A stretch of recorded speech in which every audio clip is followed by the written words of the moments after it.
Welcome back to my channel. कहानी शुरू होती है तो हम तीन साइंटिस्ट को बीच की तरफ जाता हुआ देखते हैं। इनमें से एक स्टीवन है जो हमें डेड जॉइंट के बारे में बताएगा। एक दिन पहले इस समुद्र में एक काफी बड़ा समुद्री तूफान आया था, जिसके बाद एक जॉइंट की डेड बॉडी बीच पर आ गई थी। फिशरमैन उसको देखकर काफी परेशान थे। वो पुलिस को इस बारे में इन्फॉर्म करते हैं, लेकिन कोई भी उनकी बात पर बिलीव नहीं करता।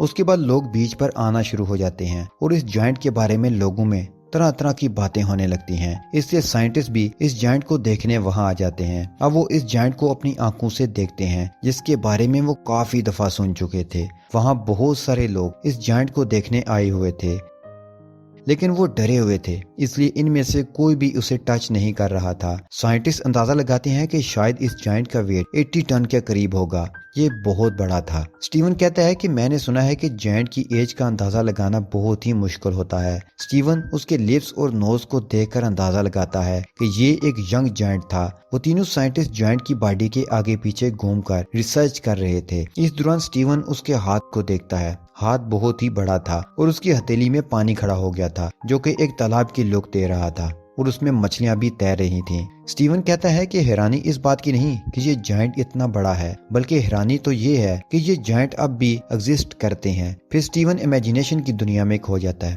और बीच पर खड़े लोगों को देखकर कहता है कि ये लोग भी जायंट की इनकम्प्लीट कॉपीज हैं, जो अभी छोटे हैं। इस दौरान स्टीवन की एक कुलीग जायंट की बॉडी पर चढ़ जाती है और लोगों को बताती है कि ये बिल्कुल सेफ है। ये देखकर बाकी लोग भी जायंट की तरफ जाते हैं और उसकी बॉडी पर चढ़ जाते हैं। अब लोगों ने उसे एंटरटेनमेंट का जरिया बना लिया था। वो उसकी बॉडी पर चढ़कर घूम रहे थे, जंप कर रहे थे, लेकिन स्टीवन को यह सब अच्छा नहीं लगता। वो ना उसे टच करता है और ना ही उस पर चढ़ता है। स्टीवन के कुलीग इस जॉइंट के बारे में नोट्स बनाते हैं और अपनी रिसर्च को लिखते जाते हैं। वक्त गुजरने के साथ साथ हम देखते हैं कि जॉइंट को विजिट करने वाले लोगों की तादाद कम हो रही है। 3 दिन के बाद स्टीवन वहां फिर आता है, क्योंकि जॉइंट में उसका इंटरेस्ट फिर से बढ़ गया था। उसे लगता था कि इस जॉइंट पर नजर रखते हुए उसे कोई भी परेशानी नहीं हो रही। उसे ये भी लगता था कि वो जॉइंट उसके आसपास के लोगों की बनिस्बत ज्यादा जिंदा है। वो देखता है कि कुछ बच्चे जॉइंट के ऊपर स्लाइड खेल रहे हैं और कुछ आदमी उस जॉइंट को काटने की तैयारी कर रहे थे। फिर वो जॉइंट के करीब ज्यादा देर तक रहने का इरादा करता है। वो देखता है कि अब जॉइंट की बॉडी डिके होना शुरू हो गई है, जिसकी वजह से उसके बॉडी पार्ट्स अजीब से दिखना शुरू हो गए हैं।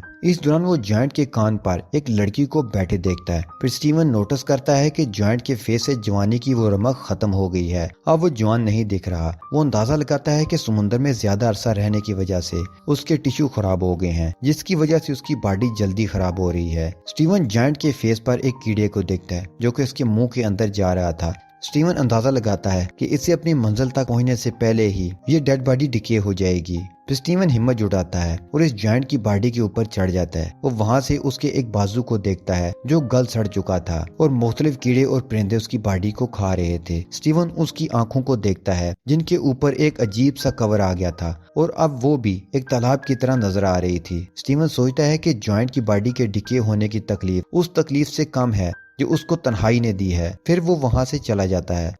नेक्स्ट वो जब वहां आता है तो वो देखता है कि जॉइंट के बाजू और लेग्स काट ली गई हैं और डिके हो रही हैं। वो देखता है कि कुछ इंसान उसकी बॉडी की इंसल्ट कर रहे थे। उसकी बॉडी को इंसानों की तरह दफना देना चाहिए था, क्योंकि वो भी तो एक बड़े साइज का इंसान था, लेकिन लोग उससे फायदा उठाने की कोशिश कर रहे थे। नेक्स्ट जब स्टीवन वहां आता है तो वो देखता है कि अब इस जॉइंट का सर भी उसकी बॉडी पर नहीं है और परिंदे कीड़े सब उसकी बॉडी को खा रहे हैं। उसकी बॉडी अब इंसानी बॉडी नजर नहीं आ रही थी।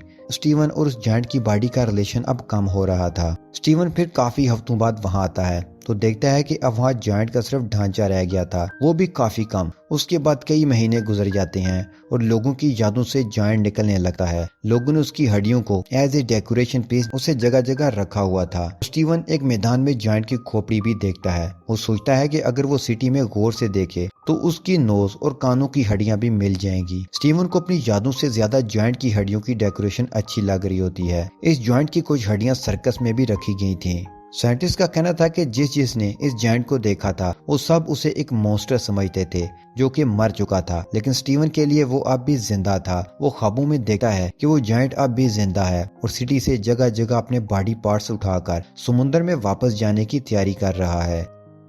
इस मूवी में हमें ये मैसेज मिलता है कि इंसान इस दुनिया में आता है, वो लोगों की जिंदगियों में शामिल होता है, सब उसकी मौजूदगी महसूस करते हैं और एंजॉय करते हैं, लेकिन जब वो मर जाता है तो लोग आहिस्ता आहिस्ता उसे बुला देते हैं और एक वक्त ऐसा आता है कि किसी को याद भी नहीं रहता कि इस नाम का कोई बंदा यहाँ रहता भी था। हम जिन अपनों के लिए जिंदगी में परेशान रहते हैं वो भी एक दिन हमें भूलकर जिंदगी में मगन हो जाते हैं। यही जिंदगी का कड़वा सच है।